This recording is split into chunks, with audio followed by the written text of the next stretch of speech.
ಜನತೆಗೆ 60ನೇ ವರ್ಷದ ಕನ್ನಡ ರಾಜ್ಯೋತ್ಸವದ ಶುಭಾಶಯಗಳು. ಇದೀಗ ಹೆಡ್ಲೈನ್ಸ್. ನಾಡಿನೆಲ್ಲೆಡೆ ರಾಜ್ಯೋತ್ಸವದ ಸಂಭ್ರಮ. ವಿವಿಧ ಸಾಂಸ್ಕೃತಿಕ ಕಾರ್ಯಕ್ರಮಗಳಿಂದ ಶೋಭಾಯಮಾನವಾಗಿ ನಡೆದ 60ನೇ ರಾಜ್ಯೋತ್ಸವ. ಸಾಧಕರಿಗೆ ಸರ್ಕಾರದಿಂದ ಸನ್ಮಾನ.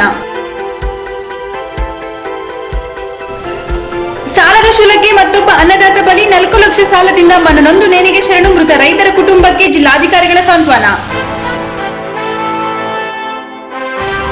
ಅಕ್ರಮ ಬೇಳೆ ದಾಸ್ತಾನಿಗೆ ಕಡಿವಾಣ. ದಂಡಾಧಿಕಾರಿಗಳಿಂದ ಕಾರ್ಯಾಚರಣೆ. ಅಕ್ರಮವಾಗಿ ದಾಸ್ತಾನು ಮಾಡಿದ ಬೇಳೆಗಳು ಸೀಜ್. ಇಂದು ನಮ್ಮ ನಾಡ ರಾಜ್ಯೋತ್ಸವ. ತಾಯಿ ಭುವನೇಶ್ವರಿಗೆ ಎಲ್ಲೆಲ್ಲೂ ನಮನಗಳು. ನಾಡಿನೆಲ್ಲೆಡೆ 60ನೇ ಕನ್ನಡ ರಾಜ್ಯೋತ್ಸವ ಸಂಭ್ರಮ. ಇಂದು ನಾಡಿನೆಲ್ಲೆಡೆ ರಾಜ್ಯೋತ್ಸವದ ಸಂಭ್ರಮ. ಎಲ್ಲೆಲ್ಲೂ ತಾಯಿ ಭುವನೇಶ್ವರಿಗೆ ಪುಷ್ಪ ನಮನಗಳು. ಗಲ್ಲಿ ಗಲ್ಲಿಯಲ್ಲೂ ಕನ್ನಡ ಧ್ವಜಗಳ ಹಾರಾಟ. 60ನೇ ಕನ್ನಡ ರಾಜ್ಯೋತ್ಸವದ ಅಂಗವಾಗಿ ಇಂದು ರಾಜ್ಯಾದ್ಯಂತ ಹಬ್ಬದ ವಾತಾವರಣ. ರಾಜ್ಯೋತ್ಸವ ಅಂಗವಾಗಿ ಚಿಕ್ಕಬಳ್ಳಾಪುರ ಜಿಲ್ಲೆ, ಕೋಲಾರ, ತುಮಕೂರು, ಬೆಂಗಳೂರು ಗ್ರಾಮಾಂತರ ಜಿಲ್ಲೆಗಳು ಸೇರಿದಂತೆ ರಾಜ್ಯದ ಎಲ್ಲಾ ಕಡೆಗಳಲ್ಲೂ ರಾಜ್ಯೋತ್ಸವವನ್ನು ಅದ್ದೂರಿಯಿಂದ ಆಚರಣೆ ಮಾಡಲಾಯಿತು. ನಗರಗಳ ಪ್ರಮುಖ ರಸ್ತೆಗಳಲ್ಲಿ ಭುವನೇಶ್ವರಿ ತಾಯಿಯ ಭಾವಚಿತ್ರಗಳ ಮೆರವಣಿಗೆ, ವಿವಿಧ ಸಾಂಸ್ಕೃತಿಕ ಕಲಾ ತಂಡಗಳಿಂದ ಮನರಂಜನೆಯ ಕಾರ್ಯಕ್ರಮಗಳು, ಗಣ್ಯರಿಂದ ಧ್ವಜಾರೋಹಣವನ್ನು ಸಹ ನಡೆಸಲಾಯಿತು. ಹುಟ್ಟಿದರೆ ಕನ್ನಡ ನಾಡ ಹುಟ್ಟಬೇಕು, ಬೆಟ್ಟಿದರೆ ಕನ್ನಡ ಮಣ್ಣ ಮೆಟ್ಟಬೇಕು. ಬದುಕಿದ್ದು ಜಟ ಬಂಡಿ, ಇದು ವಿಧಿಯೋಡಿಸುವ ಬಂಡಿ. ಬದುಕಿದ್ದು ಜಟ ಬಂಡಿ, ವಿಧಿ ಅಲೆದಾಡಿಸುವ ಬಂಡಿ. ಹುಟ್ಟಿದರೆ ಕನ್ನಡ ನಾಡ ಹುಟ್ಟಬೇಕು, ಬೆಟ್ಟಿದರೆ ಕನ್ನಡ ಮಣ್ಣ ಮೆಟ್ಟಬೇಕು.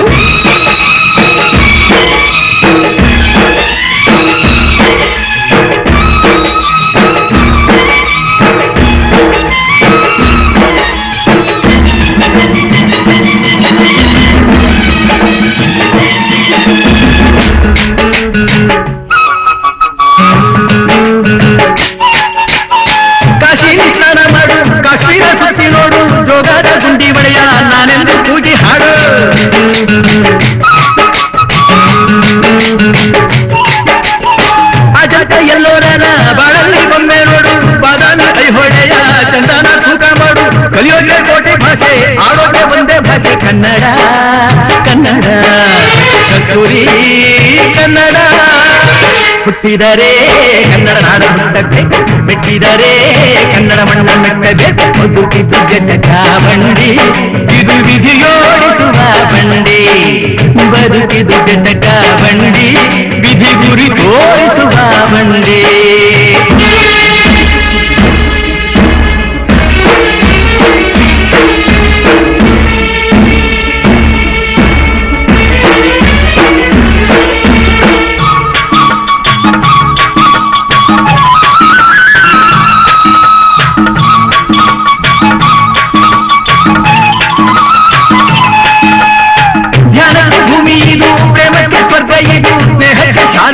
ಜ್ಞಾನಕ್ಕೆ ಪೀಠ ಇದು.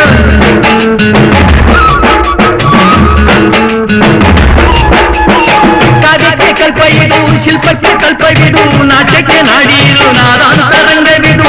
ಕುವೆಂಪು ಬೇಂದ್ರೆಯಿಂದ, ಕಾರಂತ ಮಾತೆಯಿಂದ ಕನ್ನಡಿ ಕನ್ನಡ. ಸಾಗಿನ ಕನ್ನಡ. ಹುಟ್ಟಿದರೆ ಕನ್ನಡ ನಾಡ ಹುಟ್ಟಬೇಕು, ಬಿಟ್ಟಿದರೆ ಕನ್ನಡ ಮಣ್ಣ ಮೆಟ್ಟಬೇಕು. ಬದುಕಿದು ಜಟಕ ಬಂಡಿ, ಇದು ವಿಧಿಯೋಡಿಸುವ ಬಂಡಿ.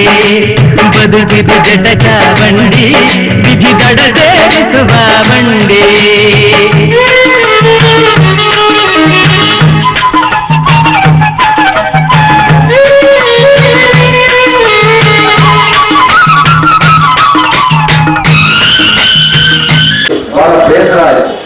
ಯಾಕಂತ ಹೇಳಿದ್ರೆ ನಾವು ಇಂಥ ಒಂದು ಕಾರ್ಯಕ್ರಮದಲ್ಲಿ ಒಂದು ರಾಷ್ಟ್ರ ಧ್ವಜಾರೋಹಣ ಮಾಡಬೇಕಾದ್ರೆ ನಾವು ಪತ್ರಿಕೆಗಳಲ್ಲಿ ಏನು ಒಂದು ಕಾರಣದಲ್ಲಿ 9 ಗಂಟೆ ಅಂತ ಹೇಳಿದ್ರೆ, ಆದ್ರೆ ಇನ್ನೊಂದ್ ಕಡೆ ಇದರ ಬಗ್ಗೆ ನಿರ್ಲಕ್ಷ್ಯತಕ್ಕಂಥದ್ದು ನಾನು ಗಮನಿಸಿದಾಗ ಖಂಡಿತ ನನಗೆ ನಿಜವಾಗ್ಲೂ ಕೂಡ ಬೇಸರ ಆಯ್ತು. ಯಾಕಂದ್ರೆ ಈಗಿನ ತಾಲೂಕು ದಂಡಾಧಿಕಾರಿಗಳಿಗೆ ನಾನು ನೇರವಾಗಿ ಪ್ರಶ್ನೆಯನ್ನ ಮಾಡ್ತೇನೆ. ಅವರು 9 ಗಂಟೆಗೆ ನಾವು ಬಂದರೂ ಅವ್ರು ಬಂದವರಿಗೆ ತಾಲೂಕು ದಂಡಾಧಿಕಾರಿ. ಆದ್ರೆ ಯಾಕೆ ನಾನು ಮಾತನ್ನ ಹೇಳ್ತಾ ಇದ್ದೇನೆ ಅಂತ ಹೇಳಿದ್ರೆ, ನೀವು ಒಂದು ತಾಲೂಕು ದಂಡಾಧಿಕಾರಿಯಾಗಿ ಇಂಥ ಒಂದು ಸರ್ಕಾರಿ ಕಾರ್ಯಕ್ರಮಗಳು ನಡೆಯಬೇಕಾದ್ರೆ ನೀವು ನಿಮ್ಮ ಒಂದು ಟೈಮ್ ಸೆನ್ಸ್ ಇರಬೇಕಾಗ್ತದೆ. ನಿಮ್ಮ ಕಚೇರಿಗಳಲ್ಲಿ ಎಷ್ಟೊತ್ತಿಗೆ ನೀವು ಅಲ್ಲಿ ನಿಲುವು ಮಾಡಬೇಕು, ಅದಾದ ನಂತರ ರಾಷ್ಟ್ರೀಯ ಧ್ವಜಾರೋಹಣ ಯಾವ ಒಂದು ಸಮಯಕ್ಕೆ ಆಗಬೇಕಾಗಿದೆ, ಇದೆಲ್ಲವನ್ನ ಕೊಂಡೋದಾಗ ಒಬ್ಬ ರೀತಿ ನನಗೆ ಬೇಜಾರಾಯ್ತು. ಇನ್ನು ಮುಂದೆ ಇಂಥ ಯಾವುದೇ ಸರ್ಕಾರಿ ಕಾರ್ಯಕ್ರಮಗಳಾದರೂ ಕೂಡ ಇಂಥದಕ್ಕೆ ಅವಕಾಶಗಳು ಎಚ್ಚೆತ್ತುಕೊಳ್ಬೇಕು ಅನ್ನುವಂಥ ಮಾತನ್ನ ಇವತ್ತು ಅವರಿಗೆ ಹೇಳ್ತೇನೆ. ಹಾಗಾಗಿ ಇವತ್ತು ನಾವು ಈ ನಾಡಲ್ಲಿ ಬಹಳ ಎಲ್ಲ ಪ್ರಾಂತ್ಯವಾದ ವಾಯು ಹಂಚುವಳಿದ್ದಂತ ಒಂದು ಕ್ಷೇತ್ರಗಳನ್ನ ಒಂದುಗೂಡಿಸಿದಂತ ಒಂದು ಈ ನವೆಂಬರ್ 1ನೇ ತಾರೀಕು ಇದೆಲ್ಲ ಬಹಳ ವಿಜೃಂಭಣೆಯಿಂದ ಇದನ್ನ ಈ ನಾಡು ಈ ಭಾಷೆಯನ್ನ ಕಲಿತಕ್ಕಂಥ ಅನೇಕ ಮಹನೀಯರನ್ನ ನಾವು ನೆನೆಸಿಕೊಳ್ಳುವಂತ ಕೂಡ ದಿನ. ಈ ನಾಡು ಕಂಡಂತ ಅನೇಕ ಸ್ತ್ರೀ ರತ್ನಗಳು ಬೆಳವಾಡಿ ಮಲ್ಲಮ್ಮ, ಕಿತ್ತೂರು ಚೆನ್ನಮ್ಮ, ಒಣಗೆ ಓದುವ ಇಂಥವರೆಲ್ಲರೂ ಕೂಡ ಈ ನಾಡಿಗಾಗಿ ಭಾಷೆಗಾಗಿ ಬಹಳವಾದಂತಹ ಒಂದು ಸೇವೆ ಮಾಡಿರ್ತಕ್ಕಂಥವ್ರು. ಇಂಥವರೆಲ್ಲರನ್ನೂ ಕೂಡ ನಾವು ನೆನೆಸಿಕೊಳ್ಳುವುದಲ್ಲ. ಈ ನಾಡು ಕಂಡಂತ ಅನೇಕ ಸಾಹಿತಿಗಳು, ಹಿರಿಯ ಸಾಹಿತಿಗಳು ಈ ಒಂದು ಭಾಷೆಯನ್ನ ಕನ್ನಡವನ್ನ ಎಲ್ಲವನ್ನ ಕೂಡ ಮಾಡಿರ್ತಕ್ಕಂಥದ್ದು. ಆದ್ರೆ ನಾವು ಇವತ್ತು ಎಲ್ಲರಿಗೆ ವಿನಂತಿ ಮಾಡುವಂಥದ್ದು, ವಿಶೇಷವಾಗಿ ಶಾಲಾ ಮಕ್ಕಳು, ನೀವು ಪ್ರತಿಯೊಬ್ಬರು ಕೂಡ ಕನ್ನಡ ಭಾಷೆ ಒಂದು ಸ್ಪಷ್ಟವಾಗಿ ಮಾತನಾಡುವಂಥದ್ದನ್ನ ನಾವು ಕಲಿಬೇಕು. ಆದ್ರೆ ನಿಮ್ಮ ಶಾಲೆಗಳಲ್ಲಿ ಇಂಗ್ಲಿಷ್ ಇರ್ಬೋದು, ಉರ್ದು ಇರ್ಬೋದು, ನೀವು ಯಾವುದೇ ಕಲಿತರು ಕೂಡ ಸ್ಪಷ್ಟ ಕನ್ನಡವನ್ನು ಮಾತನಾಡುವಂಥದ್ದು ಕಲಿಯುವಂಥದ್ದಾಗಬೇಕು. ಇಡೀ ಕರ್ನಾಟಕ ರಾಜ್ಯದಲ್ಲಿ, ಇಡೀ ದೇಶದಲ್ಲಿ ಕರ್ನಾಟಕ ರಾಜ್ಯಕ್ಕೆ ಒಂದು ವಿಶೇಷವಾದಂತಹ ಒಂದು ಸ್ಥಾನ ಮಾನ, ಒಂದು ಗೌರವ ಘನತೆ ಇರ್ತಕ್ಕಂಥ ರಾಜ್ಯ. ಇಡೀ ನಮ್ಮ 30 ರಾಜ್ಯಗಳಲ್ಲಿ ಇವತ್ತು ಶಾಂತ ಪ್ರಿಯವಾದಂತಹ ಒಂದು ರಾಜ್ಯ ಯಾವಾಗಲೂ ಇದ್ರೆ ಅದು ಕರ್ನಾಟಕ ರಾಜ್ಯ. ಹಾಗಾಗಿ ಇಂಥ ಒಂದು ರಾಜ್ಯದ ಒಂದು ಮಾನ, ಮರ್ಯಾದೆ, ಗೌರವ ಘನತೆಯನ್ನು ಹೆಚ್ಚಿಸಬೇಕಾದ್ರೆ ಕನ್ನಡ ಪರ ಸಂಘಟನೆಗಳು, ವಿವಿಧ ಸಂಘ ಸಂಸ್ಥೆಗಳು ಸೇರಿದಂತೆ ಸ್ಥಳೀಯ ಆಡಳಿತ ಮಂಡಳಿಯಿಂದ ಅದ್ದೂರಿಯಾಗಿ ಕಾರ್ಯಗಳು ನಡೆದವು. ಇನ್ನು ಅದೇ ರೀತಿಯಾಗಿ ಚಿಂತಾಮಣಿಯಲ್ಲಿ ಸಹ ಕನ್ನಡ ರಾಜ್ಯೋತ್ಸವವನ್ನು ಅದ್ದೂರಿಯಿಂದ ಆಚರಿಸಲಾಯಿತು ಹಾಗೂ ವಿವಿಧ ಕ್ಷೇತ್ರಗಳಲ್ಲಿ ಸಾಧನೆ ಮಾಡಿದವರಿಗೆ ಪ್ರಶಸ್ತಿ ಪ್ರದಾನ ಮಾಡಿ ಗೌರವಿಸಲಾಯಿತು. ಇನ್ನು ಕೋಲಾರ ಜಿಲ್ಲೆಯ ಮುಳಬಾಗಿಲಿನಲ್ಲಿ ಸುಮಾರು 500ಕ್ಕೂ ಹೆಚ್ಚು ಆಟೋಗಳಲ್ಲಿ ಕವಿ ಡಿವಿಜಿಯವರ ಭಾವಚಿತ್ರಗಳು ಹಾಗೂ ಭುವನೇಶ್ವರಿ ತಾಯಿಯ ಮೆರವಣಿಗೆಯನ್ನು ಮಾಡಿದ್ದು ಎಲ್ಲರ ಆಕರ್ಷಣೆಗೆ ಕಾರಣವಾಗಿತ್ತು. ಇನ್ನು ಕನ್ನಡ ರಾಜ್ಯೋತ್ಸವ ಅಂಗವಾಗಿ ಶಾಲಾ ಮಕ್ಕಳಿಂದ ವಿವಿಧ ಸಾಂಸ್ಕೃತಿಕ ಕಾರ್ಯಕ್ರಮಗಳನ್ನು ಸಹ ಆಯೋಜನೆ ಮಾಡಿರುವುದು ವಿಶೇಷವಾಗಿತ್ತು. News room ITV news. Kolar ನಗರದ ಗೋಮಾಂಸ ಸೇವನೆ ಬಗ್ಗೆ ಕೇಂದ್ರ ಸರ್ಕಾರದಲ್ಲಿ ದಿಟ್ಟ ನಿಲುವಿಲ್ಲ. ಅಂತಹ ಪಕ್ಷದವರು ಸಿಎಂ ಸಿದ್ದರಾಮಯ್ಯನವರನ್ನು ಟೀಕಿಸುವ ಯಾವುದೇ ಯೋಗ್ಯ ಇಲ್ಲ ಎಂದು ಆರೋಗ್ಯ ಸಚಿವ ಯುಟಿ ಖಾದರ್ ಹೇಳಿಕೆ ನೀಡಿದ್ದಾರೆ. ಕೋಲಾರದಲ್ಲಿ ಮಾಧ್ಯಮದ ರವಿಗೆ ಪ್ರತಿಕ್ರಿಯಿಸಿದ ಖಾದರ್, ಸಿದ್ದರಾಮಯ್ಯ ಹೇಳಿಕೆಗೆ ವಿರೋಧ ಪಕ್ಷಗಳು ಟೀಕಾ ಪ್ರವಾಹ ಮಾಡುವ ಅಗತ್ಯವಿಲ್ಲ, ಏಕೆಂದ್ರೆ ಈ ಬಗ್ಗೆ ಕೇಂದ್ರ ಸರ್ಕಾರಕ್ಕೆ ಸರಿಯಾದ ನಿಲುವಿಲ್ಲ. ಬಿಜೆಪಿ ಪಕ್ಷ ಹಾಗೂ ಕೆಲ ಸಂಘಟನೆಗಳು ವಿನಾಕಾರಣ ಗೊಂದಲ ಸೃಷ್ಟಿ ಮಾಡುತ್ತಿದ್ದಾರೆ. ಮನಸ್ಸಿದ್ರೆ ಈ ಬಗ್ಗೆ ಸರಿಯಾದ ಕಾನೂನು ಜಾರಿಗೊಳಿಸಲಿ. ಒಂದು ಕರೆ ಒಂದೊಂದು ಹೇಳಿಕೆಯನ್ನು ನೀಡುತ್ತಿದ್ದಾರೆ. ಗೋಮಾಂಸದ ವಿಚಾರದಲ್ಲಿ ಸಿದ್ದರಾಮಯ್ಯನವರ ಹೇಳಿಕೆಯನ್ನು ಟೀಕಿಸುವವರು ಕೇಂದ್ರದಲ್ಲಿ ಗೋಮಾಂಸ ತಿನ್ನುವ ಅವರದ್ದೇ ಪಕ್ಷದ ಸಂಸದರನ್ನು ಮೊದಲು ಕೈಬಿಡಲಿ, ನಂತರ ಟೀಕಿಸಲು ಎಂದು ತಿರುಗೇಟು ನೀಡಿದ್ದಾರೆ. ತರಬೇಕು ಇವರಿಗೆ ಮನಸ್ಸಿದ್ರೆ ಆಯ್ತು. ಅದು ಬಿಟ್ಟು ಈ ದೇಶದ ಉದ್ದಗಲಕ್ಕೂ ಕೂಡ ಈ ಒಂದು ಸಂಬಂಧಪಟ್ಟಾಗೆ ಗೊಂದಲಗಳು ಸೃಷ್ಟಿಸುವುದು ಸರಿಯಲ್ಲ. ಇವತ್ತು ಅವರು ಒಂದೇ MP ಹೇಳ್ತಾರೆ ತಿಂದವ್ರೆ ಪಾಕಿಸ್ತಾನಿಗೆ ಹೋಗಿ ಅಂತೇಳಿ, ಇವರ ಮಂತ್ರಿ ಹೇಳ್ತಾರೆ ಕೇಂದ್ರದಲ್ಲಿ ನಾನು ತಿಂತೇನೆ, ನೀವೇ ನಾನು ತೆಗೆದ ತಾಕತ್ತಿದ್ದನ್ನು ನೋಡಿ ಅಂತೇಳಿ. ಅವರ ಪಕ್ಷದ ಅಧ್ಯಕ್ಷರು ಹೇಳ್ತಾರೆ ನಮ್ಗೆ ನಿರ್ಬಂಧ ಏನಿಲ್ಲ, ತಿನ್ನುವವರಿಗೆ ತಿನ್ಬೋದು, ಬಿಡುವವರಿಗೆ ಬಿಡ್ಬೋದು ಅಂತೇಳಿ. ಪ್ರಧಾನಮಂತ್ರಿಗಳು ಹೇಳ್ತಾರೆ ಅದು ಫುಡ್ಗೆ ಸಂಬಂಧಪಟ್ಟ ಆಹಾರ ಪದ್ಧತಿಗೆ ಸಂಬಂಧಪಟ್ಟಂತೆ ನಾವು ಇಂಟರ್ಫಿಯರ್ ಆಗುದಿಲ್ಲ ಅಂತೇಳಿ. ಅವರು ಒಂದು ಜಿಲ್ಲೆಯ ಅವರ ಸಂಘಟನೆ ಮುಖ್ಯಸ್ಥರು ಹೇಳಿದ್ದಾರೆ ತಿನ್ನಬಾರ್ದು ಅಂತೇಳಿ, ಕೇರಳದ ಮುಖ್ಯಸ್ಥರು ಹೇಳ್ತಾರೆ ನೀವು ತಿನ್ಬಹುದಂತೇಳಿ. ಈ ಗೊಂದಲಗಳು ಯಾಕೆ? ಅಲ್ಲಿ ಕೇರಳದಲ್ಲಿ ಬಹುಸಂಖ್ಯಾತ ಮುಸ್ಲಿಮ್ಸ್ ಇದ್ದಾರೆ, ಅವರು ಸ್ವಲ್ಪ ಓಟ್ ಬೇಕಂತೇಳಿ ಅದು ತೊಂದರೆ ಎಲ್ಲ ತಿನ್ಬಹುದಂತೇಳಿ ಅಲ್ಲಿ ಒಂದು ಸ್ಟೇಟ್ಮೆಂಟ್ ಇವರು. ಈ ಕಡೆ ಬರೋದು ಇಲ್ಲಿ ಒಂದು ಬೇರೆ ಇದೆ ಅಂತೇಳಿ ಇಲ್ಲಿ ಒಂದು ಬೇರೆ ಸ್ಟೇಟ್ಮೆಂಟ್ ಇವರು. ಮಹಾರಾಷ್ಟ್ರದಲ್ಲಿ ಇದು ಯಾಕೆ ಈ ಗೊಂದಲಗಳು? ಈ ಪಕ್ಷದ ನಡುವೆ ಗೊಂದಲಗಳು ಯಾಕೆ? ಫಸ್ಟ್ ಅವರು ಸಿಸ್ಟಮ್ಯಾಟಿಕಲಿ ಬರಲಿ, ತದನಂತರ ಬೇರೆಯವರಿಗೆ ಬುದ್ಧಿವಾದ ಇರುವಂಥ ಅವಕಾಶ ಆಗಲಿ. ಆಗ ಪ್ರತಿಪಕ್ಷ BJP ಅವರಿಗೆ ಮತ್ತು ಇತರ ಸಂಘಟನೆಗಳಿಗೆ ಮಾನ್ಯ ಮುಖ್ಯಮಂತ್ರಿಗಳ ಟೀಕೆ, ಅವರ ಕೇಂದ್ರದ ಸಚಿವರನ್ನು ಯಾರು ನಾನು ಗೋಮಾಂಸ ತಿಂತಾರೆ ಅಂತ ಹೇಳ್ತಾರ ಅವರನ್ನು ಸಚಿವ ಸಂಪುಟದ ಕೈ ಬಿಟ್ಟು ಪಕ್ಷದಿಂದ ಹೊರಗೆ ತೆಗೆಯುವ ತನಕ ಮಾನ್ಯ ಮುಖ್ಯಮಂತ್ರಿಗಳ ಬಗ್ಗೆ ಅವ್ರಿಗೆ ಟೀಕೆ ಮಾಡುವಂತ ಯಾವುದೇ ಯೋಗ್ಯತೆ, ಅರ್ಹತೆ, ಅವ್ರ ನೈತಿಕತೆ ಇಲ್ಲ ಅಂತ ಹೇಳಿಕ್ಕೆ ಇಚ್ಛಿಸ್ತಾರೆ. Eshwar, ITV news, Kolar. ಚಿಕ್ಕಬಳ್ಳಾಪುರ ಜಿಲ್ಲಾ ಉಸ್ತುವಾರಿ ಹಾಗೂ ವಾರ್ತಾ ಮತ್ತು ಸಂಪರ್ಕ ಸಚಿವ ಆರ್ ರೋಷನ್ ಬೇಗ್ ಭಾರಿ ಪೊಲೀಸ್ ಬಂದೋಬಸ್ತ್ನಲ್ಲಿ ರಾಜ್ಯೋತ್ಸವ ಧ್ವಜಾರೋಹಣ ಮಾಡಬೇಕಾಯಿತು. ಚಿಕ್ಕಬಳ್ಳಾಪುರ ಜಿಲ್ಲಾಡಳಿತ ಆಯೋಜಿಸಿದ್ದ ಧ್ವಜಾರೋಹಣ ಕಾರ್ಯಕ್ರಮಕ್ಕೆ ಆಗಮಿಸಿದ ಸಚಿವರು ನಗರದ ಸರ್ ಎಂ ವಿಶ್ವೇಶ್ವರಯ್ಯ ಜಿಲ್ಲಾ ಕ್ರೀಡಾಂಗಣದಲ್ಲಿ ಆಗಮಿಸುತ್ತಿದ್ದಂತೆ ಜಿಲ್ಲಾ ಪೊಲೀಸ್ ಸಚಿವರಿಗೆ ಎಲ್ಲಿಲ್ಲದ ಭಾರಿ ಪೊಲೀಸ್ ಬಂದೋಬಸ್ತ್ನಲ್ಲಿ ವೇದಿಕೆಗೆ ಕರೆತಂದ್ರು. ಕಾರ್ಯಕ್ರಮ ಮುಗಿಯುವವರೆಗೂ ಪೊಲೀಸ್ ಬಂದೋಬಸ್ತ್ ಏರ್ಪಡಿಸಿದ್ರು. ಕಳೆದ 42 ದಿನಗಳಿಂದ ನಡೆಯುತ್ತಿರುವ ಶಾಶ್ವತ ನೀರಾವರಿ ಹೋರಾಟ ಸಮಿತಿ ಯಾವುದೇ ಕ್ಷಣದಲ್ಲಿ ಕ್ರೀಡಾಂಗಣಕ್ಕೆ ನುಗ್ಗಿ ಸಚಿವರಿಗೆ ಮುತ್ತಿಗೆ ಹಾಕುತ್ತಾರೆ ಎನ್ನುವ ಗುಪ್ತ ಮಾಹಿತಿ ಮೇರೆಗೆ ಪೊಲೀಸರು ಭಾರಿ ಪೊಲೀಸ್ ಬಂದೋಬಸ್ತ್ ಏರ್ಪಡಿಸಿದ್ರು. ನಂತರ ಮಾಧ್ಯಮಗಳ ಜೊತೆ ಮಾತನಾಡಿದ ಸಚಿವರು ಕೋಡಿಹಳ್ಳಿ ಚಂದ್ರಶೇಖರ್ ನೇತೃತ್ವದ ಹೋರಾಟಗಾರರ ಸಮಿತಿಯನ್ನು ಸ್ವಂತ ತಾವೇ ಮುಖ್ಯಮಂತ್ರಿಗಳನ್ನು ಭೇಟಿ ಮಾಡಿಸಿ ಸರ್ಕಾರ ತೆಗೆದುಕೊಂಡ ಕ್ರಮಗಳನ್ನು ವಿವರಿಸಿದೆ. ಆದರೂ ಹೋರಾಟ ಮುಂದುವರಿಸಿದ ಕಾರಣ ಗೊಂದಲ ನಿವಾರಣೆಗೆ ರೈತರ ಸಭೆ ಏರ್ಪಡಿಸಿ ಎತ್ತಿನಹೊಳೆ ಯೋಜನೆಯ ಪವರ್ ಪಾಯಿಂಟ್ ಪ್ರೆಸೆಂಟೇಷನ್ ಪ್ರದರ್ಶನ ಮಾಡಲಾಗುವುದು ಎಂದರು.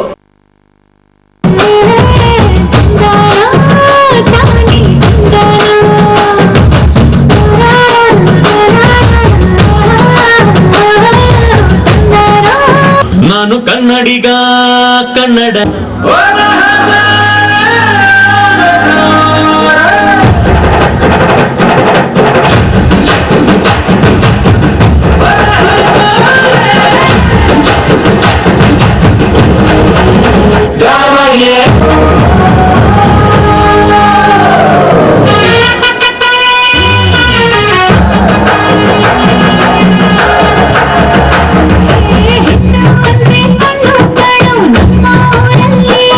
ಕೈಯ ಮುಗಿಯೋ ತಮ್ಮ ಸಂಸ್ಕೃತಿ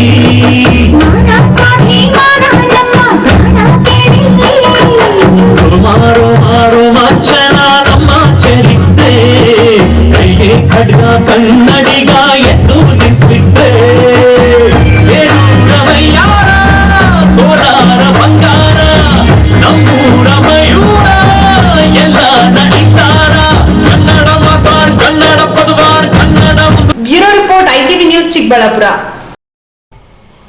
ಹಸು ತೊಳೆಯಲು ಹೋದ ಯುವಕ ನೀರು ಪಾಲಾಗಿರುವ ಘಟನೆ ಕೋಲಾರ ಜಿಲ್ಲೆ ಶ್ರೀನಿವಾಸಪುರ ತಾಲೂಕಿನ ರೋಡೂರಿನಲ್ಲಿ ನಡೆದಿದೆ. ನಿತಿನ್ ಕುಮಾರ್ ಮೃತಪಟ್ಟ ಯುವಕ. ಸ್ಥಳಕ್ಕೆ ಶಾಸಕ ರಮೇಶ್ ಕುಮಾರ್ ಭೇಟಿ ನೀಡಿ ಮೃತರ ಕುಟುಂಬಕ್ಕೆ ಸಾಂತ್ವನ ಹೇಳಿದರು.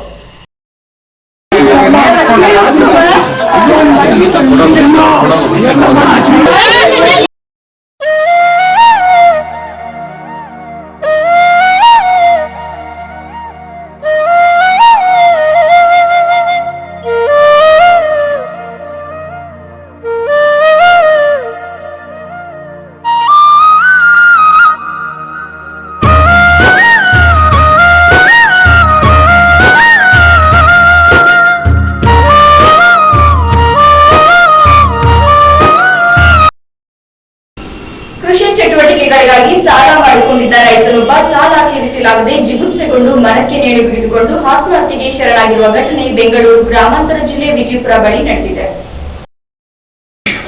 ವಿಜಯಪುರ ಸಮೀಪದ ಕೊಮ್ಮಸಂದ್ರ ಗ್ರಾಮದ ರೈತ ಮಂಜುನಾಥ್ ಮೃತ ರೈತನಾಗಿದ್ದು ತನಗಿದ್ದ 2 ಎಕರೆ ಜಮೀನಿನಲ್ಲಿ ಕಳೆದ ವರ್ಷದಲ್ಲಿ ಕೊಳವೆ ಬಾವಿಯನ್ನು ಕೊರೆಸಿದ್ದ. ಕೊಳವೆ ಬಾವಿಯಲ್ಲಿ ಬರುತ್ತಿದ್ದ ನೀರು ತೀರಾ ಕಡಿಮೆಯಾದ್ದರಿಂದ ತನ್ನ ತೋಟದಲ್ಲಿ ಬೆಳೆದಿದ್ದ ಉಪ್ಪುನೇರಳೆ ತೋಟಕ್ಕಾಗಿ ಪುನಃ ಸಾಲ ಮಾಡಿ ಕೊಳವೆ ಬಾವಿ ಕೊರೆಸಿದ್ದ. ಆದರೆ 2ನೇ ಬಾರಿಗೆ ಕೊರೆಸಿದ್ದ ಕೊಳವೆ ಬಾವಿ ವಿಫಲವಾಗಿದೆ. ಕೃಷಿ ಚಟುವಟಿಕೆಗಳಿಗಾಗಿ ಸುಮಾರು 4 ಲಕ್ಷದವರೆಗೂ ಸಾಲಗಳನ್ನು ಮಾಡಿಕೊಂಡಿದ್ದ ಎನ್ನಲಾಗಿತ್ತು. ಜೀವನಕ್ಕಾಗಿ ಸಣ್ಣ ವ್ಯಾಪಾರವನ್ನು ಮಾಡಿಕೊಂಡು ಜೀವನ ನಡೆಸುತ್ತಿದ್ದ ಎನ್ನಲಾಗಿತ್ತು. ಶುಕ್ರವಾರ ರಾತ್ರಿಯಲ್ಲಿ ಮನೆಯ ಸಮೀಪದ ಮರವೊಂದಕ್ಕೆ ನೇಣು ಬಿಗಿದುಕೊಂಡು ಆತ್ಮಹತ್ಯೆಗೆ ಶರಣಾಗಿದ್ದ. ಮೃತನಿಗೆ 8 ವರ್ಷದ ಒಬ್ಬ ಪುತ್ರಿ ಹಾಗೂ 3 ವರ್ಷದ 2 ಅವಳಿ ಪುತ್ರರಿದ್ದಾರೆ. ಶುಕ್ರವಾರ ತಾಲೂಕು ಕೇಂದ್ರದಲ್ಲಿ ನಡೆದಂತಹ ರೇಷ್ಮೆ ಬೆಳೆಗಾರರ ಹೋರಾಟದಲ್ಲಿ ರೈತ ಮಂಜುನಾಥ್ ಭಾಗವಹಿಸಿದ್ದ ಎನ್ನಲಾಗಿದೆ. ಮೃತ ರೈತನಿಗೆ ಸಂಬಂಧಿಸಿದಂತೆ ಎಲ್ಲಾ ಮಾಹಿತಿಗಳನ್ನು ಸಂಗ್ರಹ ಮಾಡಿಕೊಂಡಿದ್ದೇವೆ. ಜಿಲ್ಲಾಧಿಕಾರಿಗಳ ಅಧ್ಯಕ್ಷತೆಯಲ್ಲಿ ಸಮಿತಿಯನ್ನು ರಚನೆ ಮಾಡಲಾಗಿದೆ. ರೈತರ ಬಗ್ಗೆ ವರದಿಗಳನ್ನು ಸಂಗ್ರಹಿಸಿಕೊಂಡು ಮುಂದಿನ ಕ್ರಮ ಕೈಗೊಳ್ಳಲಾಗುತ್ತದೆ ಎಂದರು. ಬಹಳ ಬೃಹತ್ತಾದಂತಹ ಒಂದು ಪ್ರತಿಭಟನೆ ದೇವನಹಳ್ಳಿ ತಾಲೂಕು ಕಚೇರಿ ಮುಂದೆ ರೇಷ್ಮೆ ಬೆಳೆಗಾರರು ತಾಲೂಕಿನಾದ್ಯಂತ 1,500 ಜನ ಸೇರಿ ನಿನ್ನೆ ಹೋರಾಟ ಮಾಡಿದರು. ನಿನ್ನೆ ಹೋರಾಟ ಮಾಡಿ ಇವತ್ತು ಈ ದುರಂತ ಆಗಿದೆ. ಇವತ್ತು ಇದು ಎಷ್ಟು ನೋವಿನ ಸಂಗತಿ ಅಂತಂದ್ರೆ, ನಾವು ನಿನ್ನೆ ಹೋರಾಟ ಮಾಡಿದಂಥದ್ದು ನಿನ್ನೆ ರಾತ್ರಿ ನೆನ್ನೆ ಈ ಘಟನೆ ಆಗಿರುವಂಥದ್ದು. ಇದು ಬಹಳ ದುಃಖಕರ. ಮತ್ತು ರೇಷ್ಮೆ ಬೆಳೆಗಾರರು ಇದು ಏನು ಅವ್ರ ತಾಳ್ಮೆಯನ್ನು ಸರ್ಕಾರ ಪರೀಕ್ಷೆ ಮಾಡೋದು ಬೇಕಾಗಿಲ್ಲ. ಈ ಕೂಡಲೇ ಅವರು ರೇಷ್ಮೆ ಮೇಲೆ ಆಮದು ಸುಂಕವನ್ನು ಏರಿಕೆ ಮಾಡಬೇಕು. ಇಲ್ಲದೇ ಇದ್ರೆ ಈ ಹೋರಾಟ ಉಗ್ರ ರೂಪಕ್ಕೆ ಇದೇ ರೀತಿ ರೇಷ್ಮೆ ಬೆಳೆಗಾರರ ಸರಣಿ ಆತ್ಮಹತ್ಯೆಗಳನ್ನು ಸರ್ಕಾರ ನೋಡಬೇಕಾಗ್ತದೆ. ರೈತರ ಆತ್ಮಹತ್ಯೆಗಳಾಗ್ತಾ ಇರ್ತವೆ. ಈ ಕೂಡಲೇ ಸರ್ಕಾರದ ರೈತರ ಸಹಾಯಕ ರಾಜ್ಯ ಸರ್ಕಾರ ಅದರದೇ ಆದ ರೀತಿಯಲ್ಲಿ ಸಹಾಯಕ್ಕೆ ಬರಬೇಕು. ಕೇಂದ್ರ ಸರ್ಕಾರ ಈ ಕೂಡಲೇ ಮೇಲೆ ರೇಷ್ಮೆ ಮೇಲೆ ಆಮದು ಸುಂಕವನ್ನು ಏರಿಕೆ ಮಾಡಿ ಅವರು ಸಹ ಸಹಾಯ ಈ ಸಂದರ್ಭದಲ್ಲಿ ತಹಸೀಲ್ದಾರ್ ಕೇಶವಮೂರ್ತಿ, ಉಪ ತಹಸೀಲ್ದಾರ್ ಉದಯ್ ಕುಮಾರ್, ಗ್ರಾಮ ಲೆಕ್ಕಾಧಿಕಾರಿ ಮಂಜುನಾಥ್, ಮಾಜಿ ಶಾಸಕ ವೆಂಕಟಸ್ವಾಮಿ, ಕೃಷಿ ಇಲಾಖೆ ಸಹಾಯಕ ನಿರ್ದೇಶಕಿ ಮಂಜುಳಾ ಮುಂತಾದವರು ಭೇಟಿ ನೀಡಿ ರೈತನಿಗೆ ನಮನ ಸಲ್ಲಿಸಿದರು. ತುಂಬಾ ನೋವಾಗ್ತಾ ಇದೆ. ನಮ್ಮ ದೇವನಹಳ್ಳಿ ವಿಧಾನಸಭಾ ಕ್ಷೇತ್ರದಲ್ಲಿ ಇದನ್ನೇ ಮೊದಲನೇ ತುಗಿಯಲ್ಲಿ ಒಂದು ಹೊರತುಪಡಿಸಿದ್ರೆ ಇನ್ಯಾವುದೇ ಇಂಥ ಒಂದು ಇನ್ಸಿಡೆಂಟ್ ಆಗಿರಲಿಲ್ಲ. ರೈತರು ಸಿಲ್ಕ್ ಅಂಡ್ ಮಿಲ್ಕಿಂದ ಜೀವನ ಮಾಡ್ಕೊಂಡು ನೆಮ್ಮದಿಯಾಗಿ ನಾವು ನೀರು ಇಲ್ದಿದ್ರು ಕೂಡ ಜೀವನ ಕಳ್ಕೊಳ್ಳುವಂಥ ಒಂದು ಕೆಟ್ಟ ಪ್ರವೃತ್ತಿಗೆ ಹೋಗ್ತಿರ್ಲಿಲ್ಲ. ಇವತ್ತು ನಮಗೆ ಏನಾಗಿದೆ, ಇವತ್ತು ನಮ್ಮ ವಿಧಾನಸಭಾ ಕ್ಷೇತ್ರದ ಒಂದು ವಿಜಯಪುರ ಹೋಬಳಿಯ ಕೊಮ್ಮಸಂದ್ರ ಗ್ರಾಮದಲ್ಲಿ ಮಂಜುನಾಥ್ ಅನ್ನುವ ಒಬ್ಬ ವ್ಯಕ್ತಿ, ಕೇವಲ 35 ವರ್ಷ ಒಬ್ಬ ಯುವಕ, 3 ಜನ ಮಕ್ಕಳಿದ್ದಾರೆ, ಹೆಂಡತಿ ಮಕ್ಕಳನ್ನೆಲ್ಲ ತಗಲಿದ್ದಾರೆ. ಮೊದಲನೇದಾಗಿ ಆ ರೈತರಿಗೆ ನಿಜವಾಗ್ಲೂ ಕೂಡ ಆತ್ಮಕ್ಕೆ ಶಾಂತಿಯನ್ನು ಬಯಸ್ತೀನಿ. ಇವತ್ತು ಇಂಥ ಕೆಟ್ಟ ಪ್ರವೃತ್ತಿ ನಮ್ಮ ತಾಲೂಕಿಗೆ ನಾನು ಒಬ್ಬ ಶಾಸಕನಾಗಿ ವಿಷಾದವನ್ನು ವ್ಯಕ್ತಪಡಿಸ್ತೀನಿ. ಭಾಳ ನೋವಿನಿಂದ ಈ ಮಾತನ್ನು ಹೇಳಕ್ಕೆ ಇಷ್ಟಪಡ್ತೀನಿ. ಒಬ್ಬ ರೈತರಿಗೆ ವಿಶೇಷವಾಗಿ ಯಾವುದೇ ರೀತಿಯ ಆದ್ಯತೆಯನ್ನು ಸರ್ಕಾರಗಳು ಕೊಡ್ತಾ ಇಲ್ಲ. ನಾನು ಒಬ್ಬ ಶಾಸಕನಾಗಿ ಎಲ್ಲೋ ಒಂದು ಕಡೆ ಈ ಒಂದು ವೇದನೆಯನ್ನು ಈ ಒಂದು ತಮ್ಮ ಮಾಧ್ಯಮದ ಮೂಲಕ ಹೇಳಕ್ಕೆ ಇಷ್ಟಪಡ್ತೀನಿ. ಸರ್ಕಾರ ಇವತ್ತು 800ಕ್ಕಿಂತ ಹೆಚ್ಚು ಜನ ಈ ಕರ್ನಾಟಕ ರಾಜ್ಯದಲ್ಲಿ ಇವತ್ತು ತನ್ನ ಜೀವವನ್ನು ಕಳ್ಕೊಳ್ಳುವಂಥ ಕೆಟ್ಟ ಪರಿಸ್ಥಿತಿಯಲ್ಲಿ 800 ಜನಗಳ ಕುಟುಂಬದ ಭವಿಷ್ಯವನ್ನು ಅರ್ಥ ಮಾಡ್ಕೊಳ್ದಿರ ಅವ್ರ ಜೊತೆಲಿ ಆಟ ಆಡ್ತಾ ಇದೆ ಸರ್ಕಾರ ಅಂತ ಯೋಚನೆ ಮಾಡ್ತಾ ಇದೆ. ಇವತ್ತು ಕರೆಂಟಿನ ವ್ಯವಸ್ಥೆ ಒಂದು ಕೆಟ್ಟ ಪ್ರವೃತ್ತಿ ಆದರೆ ಇವತ್ತು ಬರಗಾಲದ ಒಂದು ಛಾಯೆ ಇರ್ತದೆ. ನಮ್ಮ ದೇವನಹಳ್ಳಿ ತಾಲೂಕಿನಲ್ಲಿ ಸಿಲ್ಕಿಂದ ಬದುಕ್ತಾ ಇದ್ರು. ನಿನ್ನೆ ತಾನೇ ನಾವು ಸಿಲ್ಕ್ನ ವಿಚಾರವಾಗಿ ರೇಷ್ಮೆಗೆ ನಮ್ಮ ಎಲ್ಲೋ ಒಂದು ಗಣನೀಯವಾಗಿ ಸಾವಿರ ನೋಡಿ ಕೊಡಿದ್ರು ಕೂಡ ಸುಮಾರು 1 ಲಕ್ಷ, 1.5 ಲಕ್ಷ, 2 ಲಕ್ಷ ರೂಪಾಯಿ ಒಂದು ಬೋರ್ವೆಲ್ಗೆ ಆಗಬೇಕು. 6 ಲಕ್ಷ ರೂಪಾಯಿಗಳ ಹಣವನ್ನು ಇವತ್ತು ಸಾಲ ಮಾಡಿದ್ದಾನೆ ಆತನು. ಅದರಿಂದ ಸರ್ಕಾರ ಇವತ್ತು ರೈತನಿಗೆ ಏನಾದರೂ ನಾವು ಎಷ್ಟೇ ಕೋಟಿಲಿ ಕೊಟ್ಟರು 5 ಲಕ್ಷ ಕೊಟ್ಟು 10 ಲಕ್ಷ, ಎಷ್ಟೇ ಲಕ್ಷ ಕೊಟ್ಟು ಕೂಡ ಪ್ರಯೋಜನ ಇಲ್ಲ. ಶಾಶ್ವತವಾಗಿ ಒಬ್ಬ ರೈತರ ಬೆನ್ನೆಲುಬಾಗಿ ಈ ದೇಶದ ರೈತನನ್ನು ಉಳಿಸುವಂಥ ಕೆಲಸ ಮಾಡದೇ ಹೋದರೆ, ಅವ್ರು ಏನಾದರೂ ಅವನು ಬದುಕನ್ನು ಹಸರು ಮಾಡದೇ ಹೋದರೆ ನಮ್ಮ ಮುಂದಿನ ದಿನಗಳಲ್ಲಿ ನಮ್ಮ ಮುಖ್ಯಮಂತ್ರಿಗಳಿರ್ಬೋದು, ಮಂತ್ರಿಗಳಿರ್ಬೋದು, MLAಗಳಿರ್ಬೋದು, ನಮ್ಮ ಮೇಲೆ ಎಲ್ಲನೂ ಆ ರೈತರ ಒಂದು ನಿಜವಾದ ಶಾಪ ನಮ್ಮ ತಡೆದೇ ತಪ್ಪಲ್ಲ. ಆ ಕಾರಣಕ್ಕೋಸ್ಕರ ವಿಶೇಷವಾಗಿ ಒಬ್ಬ MLAಗೆ ಸರಿಯಾದ ರೀತಿಯಲ್ಲಿ ಎಲ್ಲ ರೀತಿಯಲ್ಲೂ ಸರ್ಕಾರ ಸೌಲಭ್ಯ ಇರ್ತಿದೆ. ಒಬ್ಬ IAS ಆಫೀಸರ್ಗೆ ಎಲ್ಲ ಸರಿ ರೀತಿಯ ಸೌಲಭ್ಯ ಇರ್ತಿದೆ. ಒಬ್ಬ D ಗ್ರೂಪ್ ನೌಕರರಿಗೆ ಸೌಲಭ್ಯ ಇರ್ತಿದೆ. ಆದರೆ ನಮಗೆ ಊಟ ಕೊಡ್ತಕ್ಕಂಥ ರೈತನಿಗೆ ಯಾವುದೇ ಒಂದು ಸತ್ತರೆ ಬದುಕಿದ್ರೆ ಅವನಿಗೆ ಫ್ಯಾಮಿಲಿಗೆ ಒಂದು ಭದ್ರತೆ ಇಲ್ಲ. ಆ ಕಾರಣಕ್ಕೋಸ್ಕರ ವಿಶೇಷವಾಗಿ ಸರ್ಕಾರಕ್ಕೆ ನಾನು ಮೊದಲನೇದಾಗಿ ಮನವಿ ಮಾಡಿಕೊಡ್ತೀನಿ. ಎರಡನೇದಾಗಿ ಈ ಕ್ಷೇತ್ರದ ಮತ್ತು ಇಡೀ ಕರ್ನಾಟಕ ಜನತೆಯ ಪರವಾಗಿ ನಾನು ಒಂದು ವಿಚಾರ ಹೇಳಿಕ್ಕೆ ಇಷ್ಟಪಡ್ತೀನಿ. ವಿಶೇಷವಾಗಿ ಅವರಿಗೆ ಒಂದು ಜೀವ ವಿಮೆಯನ್ನು ಆ ಕುಟುಂಬಗಳಿಗೆ, ಪ್ರತಿಯೊಬ್ಬ ರೈತ ಕುಟುಂಬಗಳಿಗೆ ಒಂದು ವಿಮಾ ಯೋಜನೆಗಳನ್ನು ತರಬೇಕು. ಆ ಮಕ್ಕಳಿಗೆ ಮತ್ತು ರೈತರಿಗೆ ಆಗಿರ್ತಕ್ಕಂಥ ನೋವುಗಳನ್ನು ಸ್ಪಂದಿಸುವಂಥ ಸಂಪೂರ್ಣವಾಗಿ ಇವತ್ತು ಮಾಫಿ ಮಾಡುವಂಥ ಕೆಲಸ, ಇವತ್ತು ಅಸಲು ಮತ್ತು ಬಡ್ಡಿ ಎಲ್ಲವನ್ನೂ ಮಾಫಿ ಮಾಡುವಂಥ ಕೆಲಸ ಮಾಡಿದ್ರೆ ಇವತ್ತು ಆತ್ಮಹತ್ಯೆಯನ್ನು ತಡೆಯಲಿಕ್ಕೆ ಸಾಧ್ಯ. ಆ ನಿಟ್ಟಿನಲ್ಲಿ ಸರ್ಕಾರ ಇವತ್ತಾದ್ರೂ ಎಚ್ಚೆತ್ತುಕೊಳ್ಬೇಕು ಅಂತೇಳಿ ಈ ಮೂಲಕ ನಾನು ಆಗ್ರಹಿಸ್ತೀನಿ. ನೀವೇನು ಪರಿಹಾರ ಇಲ್ಲ, ನಾನು ಕೊಡ್ತಾ ಇದ್ದೇನೆ. ನಾನು ಒಂದು 10,000 ರೂಪಾಯಿ ನನ್ನ ಪರಿಹಾರವನ್ನು ಕೊಡ್ತೇನೆ. ಈಗ ರೈತರಿಗೆ 5 ಲಕ್ಷ ರೂಪಾಯಿಯನ್ನು ಸಂಪೂರ್ಣವಾಗಿ ಕೊಡುವಂಥ ವ್ಯವಸ್ಥೆ ಆಗಬೇಕು. ಹೆಚ್ಚಿನ ಹಣವನ್ನು ಬಂದಾಗಲೂ ಕೂಡ ಅಂಥ ಪರಿಸ್ಥಿತಿ ಬಂದರೆ ಅದನ್ನು ಹಣವನ್ನು ಕೊಡಲಿ. ಸ್ವಲ್ಪ ಸಣ್ಣ ಪುಟ್ಟ ಖರ್ಚಿಗೆ ಇವತ್ತು ಅವ್ರ ಕುಟುಂಬಕ್ಕೆ ಒಂದು 10,000 ರೂಪಾಯಿ ಕೊಡುವಂಥ ಕೆಲಸ ನಾವೀಗ ಮಾಡ್ತಾ ಇದ್ದೀನಿ. ಮತ್ತು ಕೊಡಿಸುವಂಥ ವ್ಯವಸ್ಥೆಯಲ್ಲಿ ಸರ್ಕಾರಕ್ಕೆ ನೇರವಾಗಿ ಕೊಡುವಂಥ ವ್ಯವಸ್ಥೆ ಮಾಡ್ತೀವಿ. ಆ ಕುಟುಂಬ ಕೂಡ ಸಾಂತ್ವನ ಹೇಳಿ ಅವರಿಗೆ ದೇವರು ಎಲ್ಲೋ ಒಂದು ಕಡೆ ಒಂದು ಅವ್ರ ಮನೆ ದೇವರು ಅವ್ರ ಶಕ್ತಿಯನ್ನು ಕೊಡಲಿ, ಅವ್ರಿಗೆ ತಡ್ಕೊಳ್ಳೋ ಶಕ್ತಿ ಕೊಡಲಿ ಅಂತೇಳಿ ನಾನು ಈ ಮೂಲಕ. ಕ್ಯಾಮರಾಮನ್ ಬಾಬು ಜೊತೆ ಸತೀಶ್, ITV ನ್ಯೂಸ್, ವಿಜಯಪುರ. ಈಗ ಬ್ರೇಕ್ ನಂತರ ITV ನ್ಯೂಸ್ ಮುಂದುವರಿಯುವುದು.